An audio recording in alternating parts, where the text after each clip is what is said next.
Hi, I'm Victoria Woolley Parry with Parry Properties at Sotheby's International Realty, and I'm in my downtown office with Dan Shlufman, Manhattan real estate attorney and mortgage broker, for one of a series of videos about the legal and financing aspects of buying and selling residential Manhattan properties.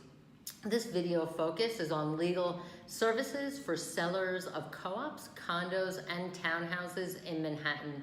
So Dan, what do sellers need to know, and what documents do they need to have for you and for the buyer's attorney?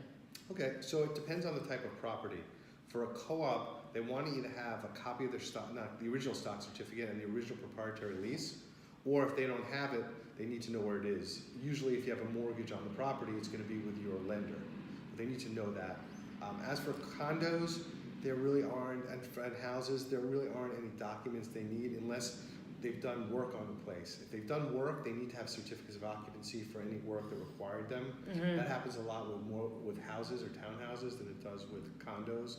But they need to make sure that things that they did were done legally, or there may be things that have to come up during the contract process and negotiation. Got it. Dan, what are some concerns? What are some of the main concerns that sellers have? I think a concern they have is the buyer going to get approved for their mortgage? That's a big concern. They're very concerned about when the closing and moving date will be, because oftentimes they're coordinating either another buy or moving into another type of property, so they're concerned about that, the closing date. They might also be concerned about things that may come up in title. There could be old mortgages on title, there can be tax liens, there can be certificate of occupancy issues, so they want to make sure that they've got that resolved. Those are most of the concerns I think that sellers have. Okay. And what is different about your duties and responsibilities for each one of these asset properties? Okay, so for a co-op and condo, initially as an attorney, I'm doing due diligence on the buildings. I'm reviewing the financial statements, I'm reviewing the minutes, I'm looking at the offering plans and other organizational documents. While when you're dealing with a house or a townhouse, there's not as much upfront due diligence. There's an inspection done, but that's done by an inspector or an engineer. It's not really done by the attorney. And that's also similar for a two-family house. Got it.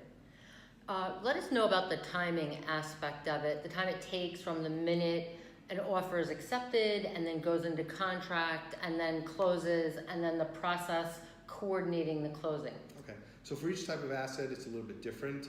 With a co-op, the average time is about 60 to 90 days. If there's a mortgage, probably 45 to 75 days. If there's not, there has to get a co-op approval.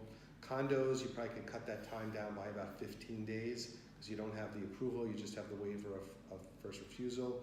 With respect to a house, if there's no loan on it, you can close those as fast as 20, 25 days as soon as you get the title in, assuming the title is clear. And if there's a mortgage on that, houses are probably 45 to 60 days to close. Okay, great. Yeah. Thank you, Dan. You're welcome. All of Dan's contact information will appear in the description below. Stay tuned for our upcoming videos. Thank you for joining us. I'm Victoria Woolley Parry with Parry Properties at Sotheby's International Realty. Please subscribe to our YouTube channel, Parry Properties at Sotheby's International Realty. Hit the notifications bell so that you will receive alerts about our videos regarding New York City real estate, local business, and community events in Manhattan. Thank you.